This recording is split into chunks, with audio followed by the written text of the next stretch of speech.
Una noticia sobre política mexicana para este viernes 20 de septiembre. Primera noticia. La Fiscalía de Estados Unidos está pidiendo cadena perpetua para Genaro García Luna, el socio de Felipe Calderón. Y ahora bien, esto es un gran golpe obviamente para Felipe Calderón y para todo el PAN y para en sí para la oposición. Ahora hay que decir que esta noticia de que la Fiscalía está pidiendo cadena perpetua para Genaro García Luna coincide a unos días, a casi nada de que Genaro García Luna habría escrito adentro de prisión unas ciertas confesiones que él dice o aseveraciones en contra del presidente de México, en contra de Andrés Manuel López Obrador, las cuales estas serán unas hojas que son de cuaderno en donde habría escrito según que existen pruebas tangibles, pruebas en video y grabaciones de Andrés Manuel López Obrador y sus colaboradores cercanos, que habría según pruebas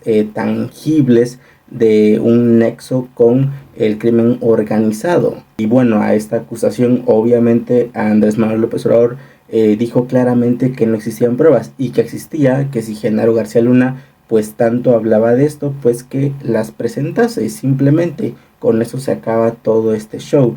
Ahora bien, con estas supuestas pruebas o escritos de García Luna adentro de prisión, que también se tiene que aclarar si es que estas declaraciones de García Luna escritas en prisión fueron antes o después de esto de la cadena perpetua que está pidiendo la Fiscalía de Estados Unidos. También la periodista o pseudo periodista Anabel Hernández está diciendo que hay claras pruebas en contra de Andrés Manuel López Obrador. ¿Y cuáles son las pruebas en sí?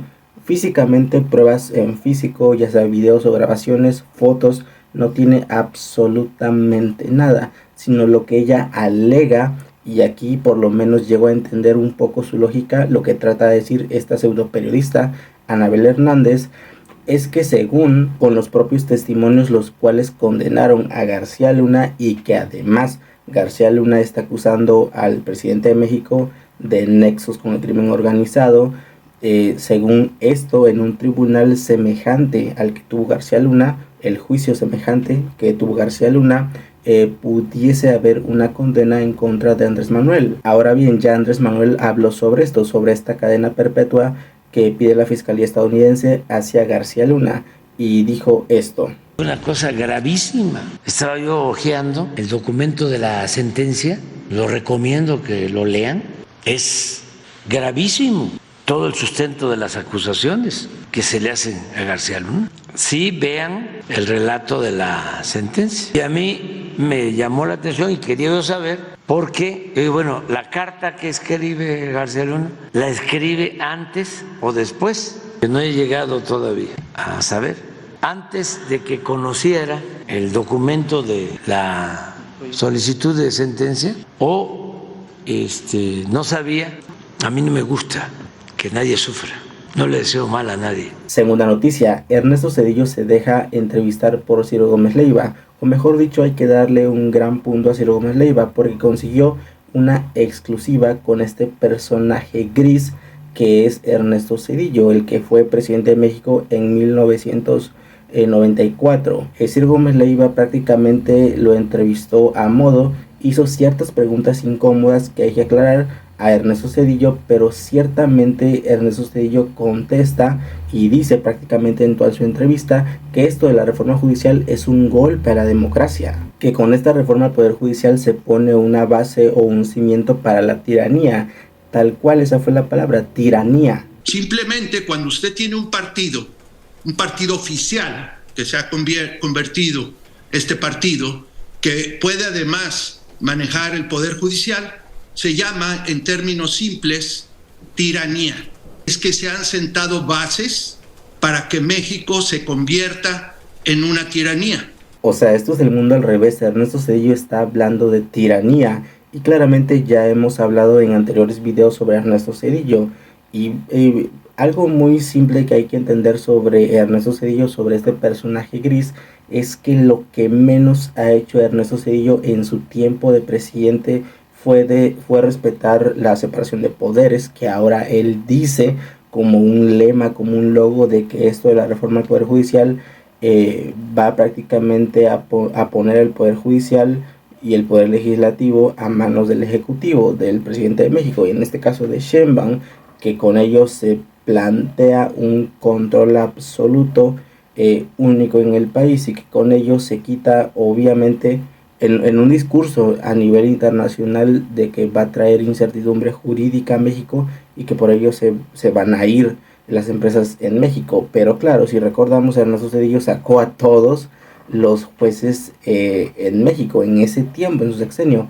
en 1994, cuando el PRI y el PAN tenían más en ese tiempo, que ahora lo llaman sobre representación. Ellos tenían excesivamente una sobrerepresentación, tenían más del 80 o 90% de sobrerepresentación en el Senado, en el legislativo, porque en ese entonces el PRD tenía solamente 8 escaños o 8 curules, y también el PRD en ese entonces, cuando sí era un buen partido, cuando fue esta aprobación de Ernesto Zedillo de su famosa reforma, o sacar a los ministros de ese entonces, los del PRD se salieron para no formar parte de esa cuestión que hizo Zedillo.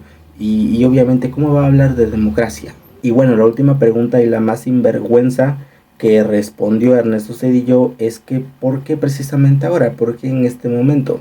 ¿Por qué también con la oposición, que es que da risa simplemente la oposición que está ahora apoyando a Ernesto Zedillo? Se le pregunta a Ernesto Zedillo de que por qué ahora está hablando sobre esto, sobre la reforma al Poder Judicial, porque nunca antes había hablado de política, porque nunca se había metido en la política, claramente estando en Estados Unidos trabajando con las empresas a los cuales él vendió los ferrocarriles nacionales, que él vendió prácticamente todo en el país y se fue a trabajar con ellos. ¿Por qué nunca había hablado algo sobre esto?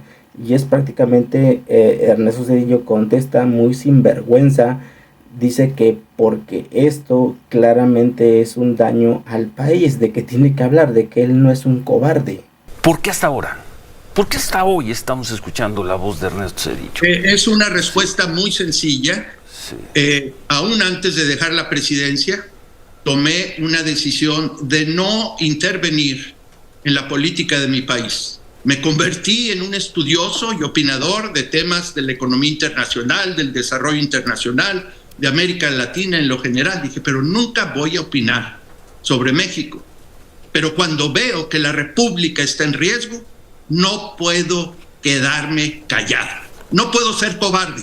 Tercera noticia. Alito Moreno acaba de decir que se reúne prácticamente todos los meses y semanas con Norma Piña, con la ministra de la Suprema Corte de Justicia de la Nación, con la presidenta ministra y también con varios jueces, con todos los jueces. Yo les he dicho muchas veces que nosotros tenemos muchas reuniones y me reúno periódicamente, no solo con un ministro, con varios, nos reunimos con los magistrados, tenemos que ir a ver los temas de este país, así que lo seguiremos haciendo. O sea, ¿sí ha tenido reuniones recientemente con la ministra? Hemos tenido reuniones con quienes tienen decisiones, ministras, ministros, magistrados. No, sí te la respondo, claro que nos hemos reunido, siempre nos hemos reunido. Oiga, su propuesta de austeridad, ¿en qué consiste? Porque nada más O sea, esto es increíble y hay que recordar que esto para nada es una sorpresa, porque de las cuestiones que se le han reclamado a Norma Piña para que aclare es esta reunión que tuvo con Alito Moreno, con el líder del PRI, del PAN y del PRD en la casa de uno de los ministros de la Suprema Corte. Que hubo en esa reunión, que se pactó, porque obviamente se filtró, no es que Norma Piña o el Poder Judicial haya dicho que hubo esta reunión fue filtrada y se supo, y Norma Piña nunca lo ha aclarado, y ahora precisamente Alito Moreno, el líder del PRI, que curiosamente ya no va a ser líder por alguna cuestión del Tribunal Electoral, pues exhibe prácticamente a todos, más que nada a Norma Piña, y con esto que plantea Alito de que se reúne muchas veces según para hablar de temas importantes como legislador, supuestamente, pues resulta realmente interesante que hablan en estas reuniones, porque esa vez especuló de esa única reunión, y ya hablando de que hay varias reuniones, pues ¿de qué están hablando? Cuarta noticia, esto ya se venía a venir demasiado. Ernesto Zedillo, este personaje gris de la política mexicana y también dicho por muchos como el rey del endeudamiento por el FOBAPROA, pues este Ernesto Zedillo ya ha sido exhibido grandemente por muchos periodistas, por muchos comunicadores y ahora por el presidente de México. Un poco de contexto sobre esto. Ernesto Zedillo vino este 15 de septiembre, el día del grito, el día de la independencia, para estar en un Congreso Nacional Internacional de la barra de abogados a nivel internacional, que fue en Ciudad de México precisamente el día de la independencia y también precisamente el día en que esto de la reforma al Poder Judicial se publicó en el diario oficial de la Federación. O sea, es algo muy simbólico. Y también hay que decir que él fue el orador principal de esta reunión, de este Congreso Internacional de Abogados, de juristas, en donde habló pestes completamente y dijo que esta reforma al Poder Judicial era un paso a la tiranía. Transformar nuestra democracia en otra tiranía. Ahora ya sabemos por qué se postulan como la cuarta transformación. En realidad no hablan de la independencia, la reforma y la revolución. Se refieren a las felonías que transformaron esos episodios extraordinarios y promisorios de nuestra historia en tragedia para la nación. Esto es justo lo que busca la cuarta transformación, transformar nuestra democracia en tiranía. Un paso a que México se convierta en Venezuela. Y añadido a esto también en este Congreso Internacional de la Barra de Abogados en Ciudad de México, también ahí estuvo Norma Piña, acompañada de otros jueces, como por ejemplo la ministra Ríos Farjat y el ministro Alberto Pérez Dayán, también como así el ministro Pardo Rebollado. Y no conforme con esto Ernesto Zedillo de estar en este Congreso Internacional de Abogados, también al siguiente día, ya siendo 16, también tuvo una entrevista totalmente exclusiva con Ciro Gómez Leiva, el cual aquí ya Ernesto Zedillo se explayó aún mucho más y dijo que él no era un cobarde al cuestionar Ciro o decirle que por qué hasta ahora está hablando, que según Ernesto Zedillo tenía una condición de que no iba a hablar nada sobre política mexicana estando él en Estados Unidos. Pero cuando veo que la República está en riesgo, no puedo quedarme callado. No puedo ser cobarde. O sea, es patético todo lo que plantea Ernesto Zedillo, dado que ahora Andrés Manuel López Obrador exhibió todos sus trapitos sucios, por así decirlo. Estas son las cuestiones que Ernesto Zedillo manchó completamente en su sexenio. Escúchelo, por favor. Nuestros adversarios se enojan, calumnian,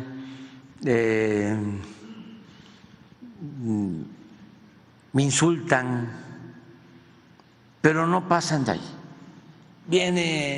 Traen a Zedillo, ¿no? A decir que ya es una dictadura México. Y es de risa. Relevo generacional. Sí, es de risa. Hacen el ridículo, pero no pasa de ahí. Por favor, póngame en los comentarios qué piensa usted al respecto de todo esto.